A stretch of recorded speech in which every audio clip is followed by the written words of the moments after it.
Zibby Owens, and you're listening to the Webby-nominated podcast, Moms Don't Have Time to Read Books. This episode of Moms Don't Have Time to Read Books has been sponsored by Himalaya, the best app for discovering, listening, and organizing podcasts. Himalaya was nice enough to reach out and make me an editor's choice, so now they're a sponsor.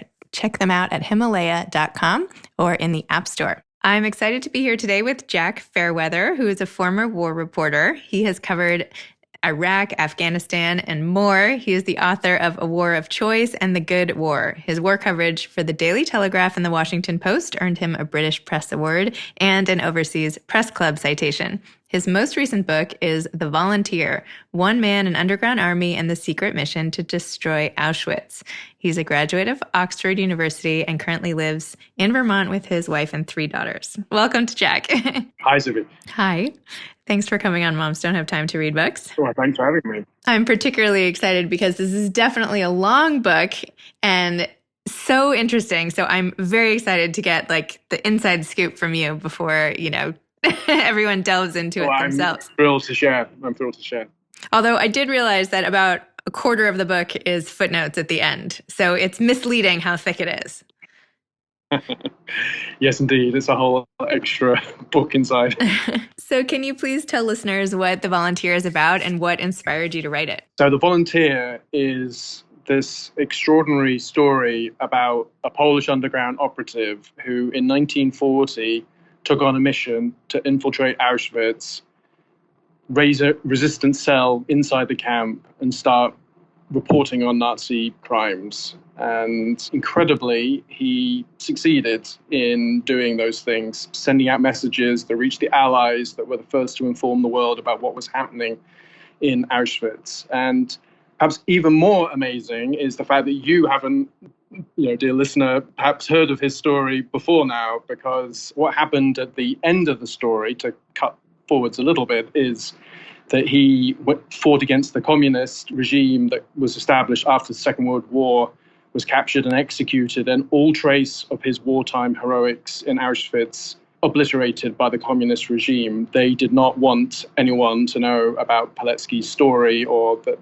this great resistance fighter could be an inspiration to people in Poland or beyond. And it wasn't until the fall of the Iron Curtain in the 1990s that the archives were opened up, and finally Pilecki's story could start to be rediscovered in Poland and beyond. And so I was completely gobsmacked when I heard about Pilecki's story, that I hadn't heard of it before. When I learned why, I felt a really strong sense that there had been a historical injustice and that, we needed to know more about Pilecki.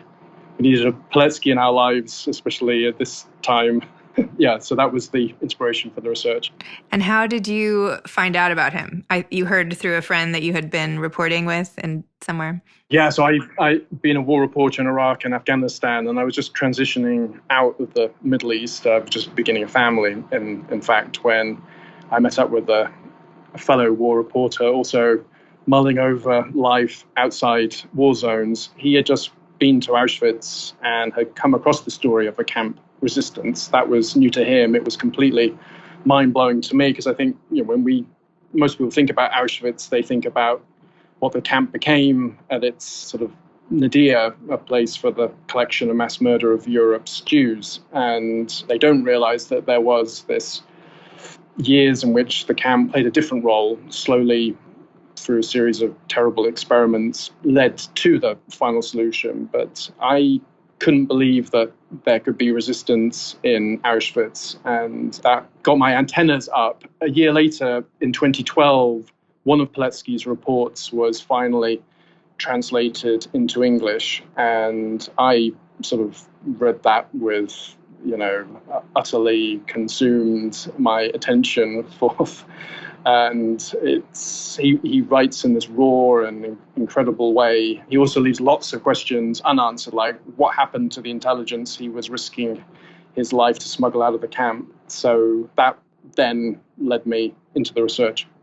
So take me through how you did this research. You went from being literally like on the front lines and being a victim of a suicide bombing attempt and just like in it, you were just on the ground, to now where did you find all this? Are you now suddenly in libraries or online sitting at your desk? Like, paint the picture of how it went from you in like the military garb to, Google, I guess. So I made my first reporting trip to Poland in January 2016, and the first person that I knew I had to see was Pilecki's son. So he had 2 kids before he went into the camp, both who are alive today. And I knew I had to sort of, on some level, seek their permission to write about their dad. So I had found a couple of researchers, one of whom happened to live in the same block as the son, Andrzej Pilecki.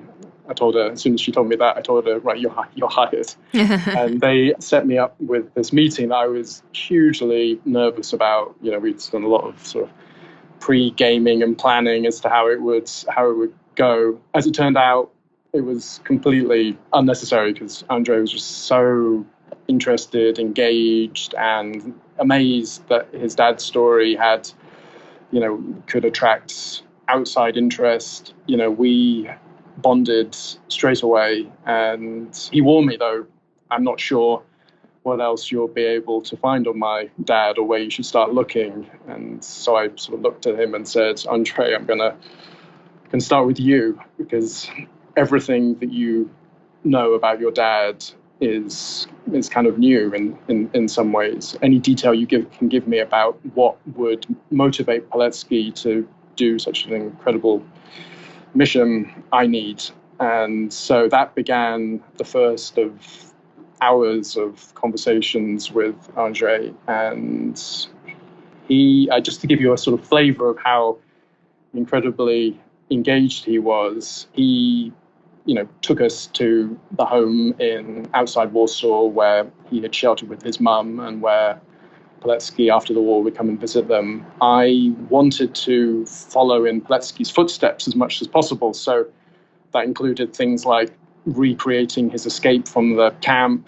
And Andrzej, it was really one of the most lovely moments of the research. He sort of followed us as we tried to sort of follow the 100 miles of his escape route. We were, my researchers and I, leaving, traveling at night, sleeping rough as Pilecki was. Andrzej was not. He is in his late 80s, but he would stay in hotels nearby and sort of meet us with a cup of tea and ask us how the journey was going. And one night we all stayed together in this Benedictine monastery where Pilecki, he actually slightly broke the rule of the research, but he slept in a pile of leaves nearby. But in that monastery, he was given succor. The priest there gave him food and supplies. And what was one of the lovely things about taking this approach was that as we followed his escape route, we know a couple of the towns where he stayed. That's about it.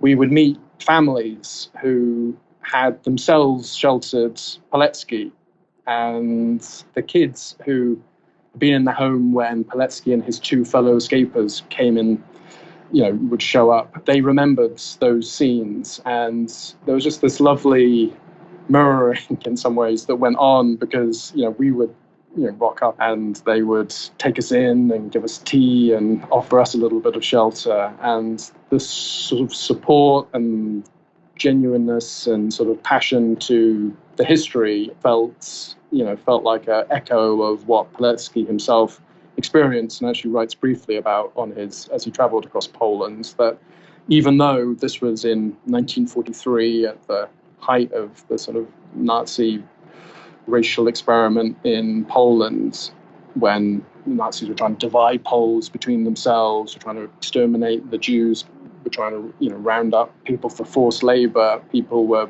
paid to rat on each other.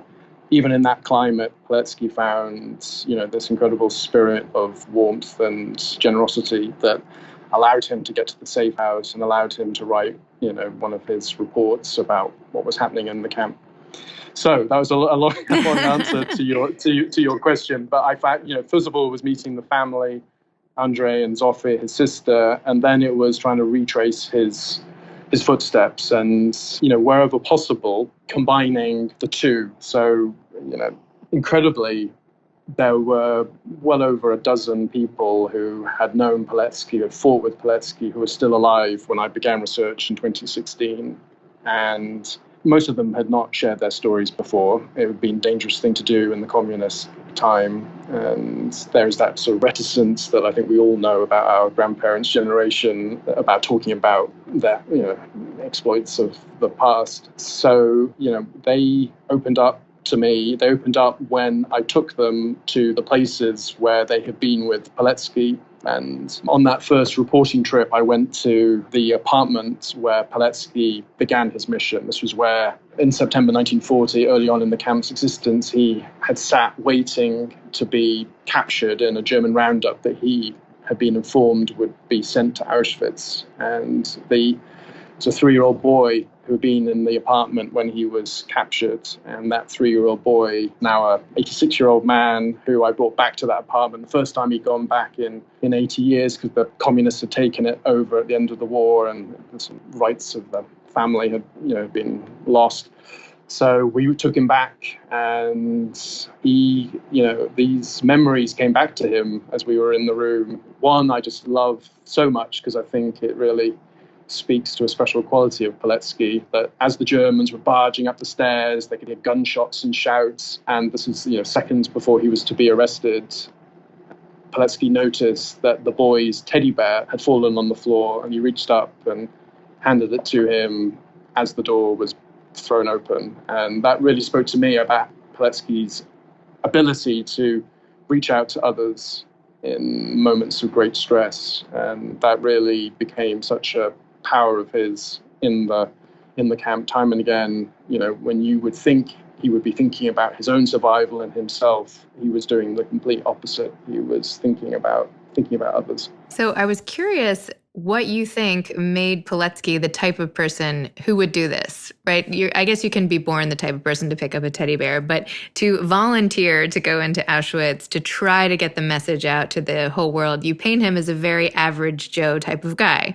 Like, he meets his wife painting scenery at the local, stage. He's just this guy who runs this huge, well, it sounded kind of like a plantation, but this giant thing that he inherits from his family. And the next thing you know, he's joining this resistance and trying to save the world. So I'm just wondering, maybe as a parent myself, how do you think you instill values like this in your children, or how do you think he got them? That's a great question, and one I've also thought about. In fact, in some ways, it was one of the ways in which I first started to really approach Pilecki's character, because when you think about, what he did, you sort of reach for these great epithets and ideas like heroism and bravery and patriotism, which I always found a little bit distancing or sort of hard to really see the man. And that's really what I wanted to get at. And it was actually through Andrei's stories about Pilecki as a dad that I began to identify with him, not least because we were the same age when Pilecki began his mission to the camp as when I began my research, and we had 2 kids at the time, at least I did at the time. And I was listening to Andrei talk about Pilecki's parenting techniques, which, he was definitely, in that sort of school of hard knocks style of parenting. He really, he would chuck Andrei into the pond and say, get swimming. He would put Andrei onto a big horse and say, get riding. And his idea in some ways was for Andrei to become a man of, perhaps a military man, or certainly a man who sort of loved some of the ceremonial aspects of military life as he did. And it turned out that Andrei was totally not into those sort of things at all. He was into the radio. He was looking to the future. In fact, he went on to become an engineer and had absolutely no interest in sort of pageantry, horse riding, all of these things. Of course, that didn't stop Pilecki trying to sort of engage with him on the subject matter. And so this sort of slightly sort of sweet and funny sort of push and pull began, that I totally recognize, of course, from raising my own daughters, that, you have to catch yourself every once in a while and say, hang on a minute, what am I pushing on them? What are they really getting out of this? What I felt that came through from Andrei's stories, even though they were slightly, he was sort of talking about them in a slightly sort of negative way, or just sort of critiquing his approach, was, of course, that Paletsky was just so engaged with their childhood, and that really different to so many men of that era. I mean, his wife was a school teacher, and so he would ride them into the village, the mile into the village, and then pick them up. And then when Maria had to work late, he would, take them home, and they would be putting on fancy dress shows, and they would be like writing little poems that they would perform when Maria came home. He was just always engaged with them. It was quite eye-opening for me, because it's very easy to be not engaged. That was a real lesson for me, and how to be a better parent was, albeit, sometimes you make some mistakes in what you think you should be teaching your kids, but still that act of reaching out and engaging is really what counts. And that's, of course, why, to hear Andrei and Zofia talk about their dad, it's so moving to hear them. So while you were doing all your research, I mean, I feel like there has been a lot written and filmed about Auschwitz. Was there anything that you discovered, aside from this whole underground resistance movement, about what was going on at the camp that you really found surprising? Oh, let me just add one final thing, just to answer your earlier question. That engagement that he had with his kids, that is really, in some ways, the secret of how he went about making the underground in Auschwitz, against all the odds, against everyone's expectations. It was this ability to engage with others. And, people who knew him, who had been recruited by him, described that they felt from him this sense of trust. And, I think that was a very powerful force in the camp, when everyone was being, dehumanized and stripped of their dignity. And I think it's a powerful message for people today, to realize just how important it is to trust people around you. And that's what, Paletsky, throwing Andrei into the pond or popping on top of a horse, was doing. He was trusting them. And in the camp, that's what he did. He would reach out to these broken and starving and demoralized prisoners and trust them with the secret of the underground, trust them with the secret of his own life, because of course they could have just turned around at any moment and shopped him to the local SS officer for a loaf of bread, and incredibly none ever did, because what he showed them through the act of trust was that something greater than themselves could endure in the camp. And to take that to your next question, I think that, for me, was so stunning.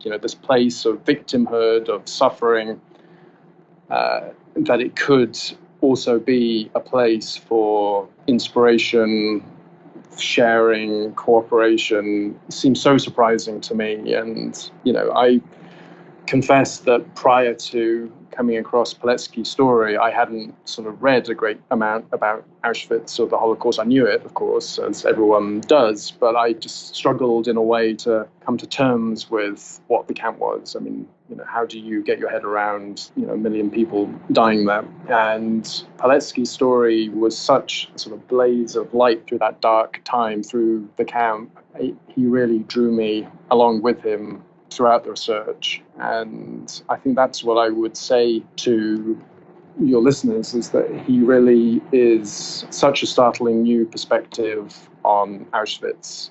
He shows that resistance is possible even in the darkest of times. And for me, that was really inspiring. And I hope that people can take away some sort of encouragement in our own struggles to try and follow in Paletsky's example. So how did you go back and forth? And this extends really to your career as a war reporter as well. How do you sort of toggle between the intensity of what you're covering and then your own life? And like, how do you put those feelings aside? Let's say you're on Pilecki's journey to Auschwitz one day, or you're recreating the whole thing, and then you have to flip a switch and sort of go back to not Auschwitz land. I'm not saying that very well, but how do you do that? Do you even know how you do that, or it just, you've always done that? Well, the truth is I don't do it very well.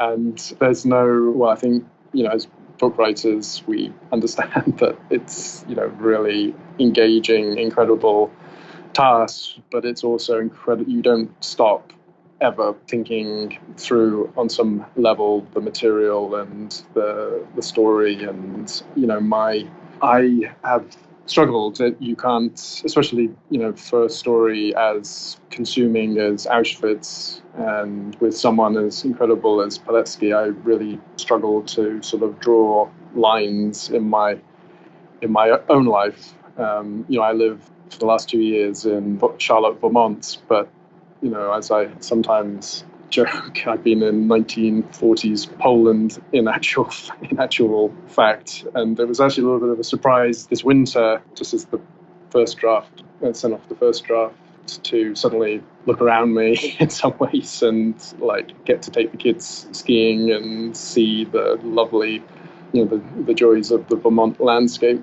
So, yes, unfortunately, I'm not the person to turn to for advice for how to switch on and off. The best thing is, through that, Pilecki's example of, engaging with his kids and, and just allowing yourself to focus on them. So that's my advice. But I suspect my wife may have a different take on that. She's been been such an amazing support. And I went back to Poland 2 weeks ago to give the talk I give about the book to the family and the friends and everyone who's supported the book. And I took my 2 oldest daughters with me, and it was just a lovely coming together of my 2 parallel lives, as it were, and to see Amelie, get to meet Andre and shake hands and go around to his house for tea and cake, and to meet some of the uprisers who fought in the Warsaw Uprising, for them to sort of take my daughters around the streets where they fought and have them, hear those stories was, I don't know, it was really lovely. So maybe I think maybe during the book writing there's no solution, but at the end you have to make sure you bring the pieces together again. So what would you like to see happen to Pilecki's sort of place in history, or what would you like to see happen to his story? Like, I'm sure this must be a movie at some point, right? I mean, I can already see the whole thing, and I can't wait to sort of go see it. But what would you like people to know that everyone now has to know about this man? I think that, Pilecki is, clearly to my mind, and I hope to everyone who reads the book, one of the great heroes of World War II.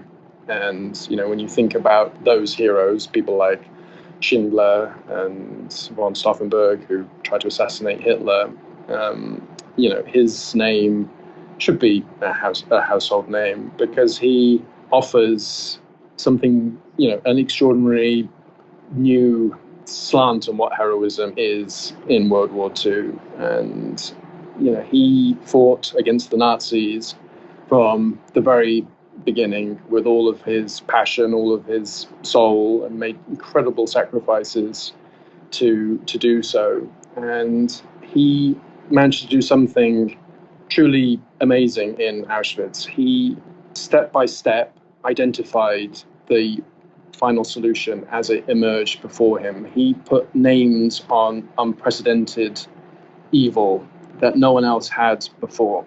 And I think in that act of witnessing, that act of naming, that's something really important for us nowadays to see. We are surrounded by, atrocities and evil. How do we engage with them? How do we find ways to talk about these actions? Just think about the migrant crisis, the terrible internment of separation of families down on the Mexican border.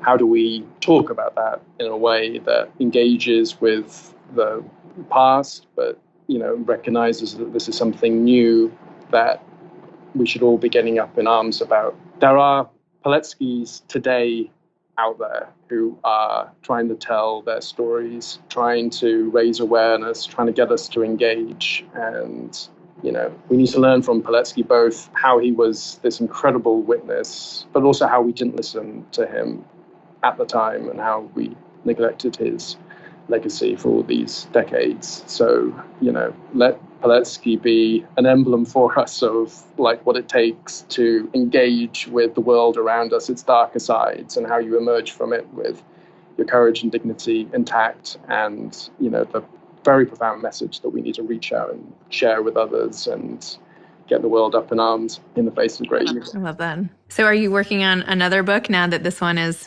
being launched into the world? Do you have another topic you're tackling right now? That's a great question. Right now, we are opening an international exhibition about Pilecki, me and a couple of Polish institutes, that will hopefully be a way to share some of the research that went into the book and share Pilecki's story in a different way. So I'm really excited about that. It's opening in Berlin next month with Angela Merkel and a whole host of dignitaries, and I hope it gets people to sort of see and experience Pilecki's story in a new way. Excellent. And do you have any advice to aspiring authors, people who might want to tackle something in history the way you did and really bring it to life in a vivid way, the way you did in your book? I would say, simply it's such a wonderful opportunity to engage with the past. And I loved every minute of the research, plunging in feet first into it and trying to experience it, as much of it as I could. So that would be, if you can find a story that, just gives you half an inkling that there may be more there, whether it's a family story, whether it's a history book, just to go for it. And I'm sorry that the research came to an end, which I think is surreal. Testament to, how, what a great experience it can be to engage with the past. Wow. Well, thank you for sharing your story and your passion for bringing this piece of history to light, which will really benefit everybody. So thank you for being of service in all of your research as well. Zibby, thank you for your great questions, and a pleasure to speak. No problem. Of course. Well, thanks for taking the time. Bye-bye. Bye for now. Thanks again to today's sponsor of Moms Don't Have Time to Read Books, Himalaya, the best app for discovering, listening, and organizing podcasts, Himalaya.com. Thanks for listening to Moms Don't Have Time to Read Books. You can follow me on Instagram at Moms Don't Have Time to Read Books. Thanks so much to Steve and Ryan at Texture Sound for the sound editing. And thank you to Morning Moon Productions for providing this fantastic intro and outro music. Thanks for listening. You could always email me at zibby@zibbyowens.com.